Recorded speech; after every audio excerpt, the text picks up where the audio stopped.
அந்த பிரச்சனையை பார்த்து நீங்க பேசுங்க, அந்த சூழ்நிலையை பார்த்து நீங்க பேசுங்க, அந்த நபரை பார்த்து நீங்க பேசுங்க. ஆண்டவர் பெரியவரா, ஆண்டவர் பெரியவரா, உன்னை பற்றி நான் பெருசா பேச மாட்டேன். ஹல்லேலூயா. விசுவாசிக்கிறீங்களா? நம்புறீங்களா? ஆமென். சோ நம்பர் 2, உங்களுடைய மன தைரியத்தை நீங்கள் வளர்த்த வேண்டுமானால் நீங்க எதுல ரொம்ப கவனமா இருக்கணும்னா உங்க வார்த்தையில் நீங்க ரொம்ப கவனமா இருக்கணும். நீங்கள் வேதத்துல 2 மடங்கு ஆசீர்வாதத்தை பெற்றுக்கொண்ட தேவ மனுஷனை நீங்கள் பார்க்கிறீர்கள், யோபுவை பார்ப்பீர்களே. ஆனால் யோபுனுடைய வாயிலிருந்து என்ன சொன்னா தெரியுமா? அவர் என்னை கொன்று போட்டாலும் அவர் மேல் நம்பிக்கை இருப்பேன். தேவரே சகலத்தையும் செய்ய வல்லவர், நீ செய்ய நினைத்தது ஒன்றும் தடைபடாது. யோபுவை பொறுத்த வரைக்கும் கர்த்தர் கொடுத்தார், கர்த்தர் எடுத்தார், கர்த்தருடைய நாமத்துக்கு ஸ்தோத்திரம். அவன் எதுல ரொம்ப கவனம் உள்ளவனா இருந்தான் அப்படின்னா அவனுடைய வாயிலே புறப்படுகிற வார்த்தையில அவன் ரொம்ப கவனம் உள்ளவனா இருந்தான். அந்த வார்த்தையில அவன் தவறவே இல்லை. அந்த வார்த்தையே அவனை பாத்தீங்க அப்படின்னா வாழ வச்சிச்சு. 2 மடங்கு அவனுக்கு ஆசீர்வாதத்தை கொண்டு வந்துச்சு. இன்னைக்கு தீர்க்க தரிசனமாய் சொல்லுகிறேன், உங்க வார்த்தை உங்களுக்கு 2 மடங்கான ஆசீர்வாதத்தை கொண்டு வரும். அதான் அடிக்கடி சொல்லுவேன். நைட்டிங்கேல் அம்மையார், அந்த அவங்களுடைய சாப்டரை நீங்க எல்லாரும் வாசிச்சிருப்பீங்கன்னு நினைக்கிறேன்.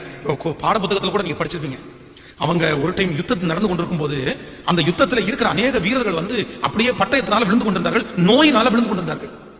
அவர்களுக்கு அந்த அந்த நோயை எதிர்த்து நிற்க முடியல.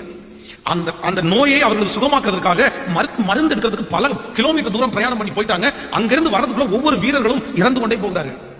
அப்ப இவங்க என்ன பண்ணாங்க அப்படின்னா, ஒவ்வொரு வீரர்களும் இரவிலே படுத்து தூங்கி கொண்டிருக்கும் போது தன்னுடைய கையில ஒரு லைட் எடுத்து, அதான் நம்ம அவர்களை அடைமொழியாய் சொல்வார்கள் கை விளக்கு ஏந்திய காரியம் அப்படின்வாங்கல்ல, தன்னுடைய கையில விளக்கை எடுத்துட்டு போய் ஒவ்வொரு வீரனுடைய தலைமாட்டிலும் போய் உட்கார்ந்து ஒரு சில நிமிடங்கள் அந்த தலைவனத்துல சொல்லுவாங்களாமா, டேய் நீ யாரு? நீ பெரிய யுத்த வீரன், இந்த வியாதி ஒண்ணும் பண்ணாது, நீ எழும்பி நிற்ப, நீ கற்பனை பண்ணிப்பாரு, நீ ஒரு யுத்த வீரனா நிக்கிற, உனக்கு முன்பாக இருக்கிற எதிரியை வீழ்த்துற, நீ நம்முடைய தேசத்துக்கு சுதந்திரத்தை கொண்டு வர போற அப்படின்னு ஒவ்வொரு பெட்லையும் போய் பேசி பேசி பேசி அந்த மருந்து வர்றதற்குள்ள ஆயிரக்கணக்கான பேருக்கு ஜீவன் கொடுத்தார்கள் அப்படின்றத அந்த சரித்திரத்தில் நம்ம வாசிக்க முடியும். அவங்க வார்த்தை நிறைய வீரர்களுக்கு மருந்து இல்லை, அவங்க வார்த்தை மருந்தா மாறிடுச்சு.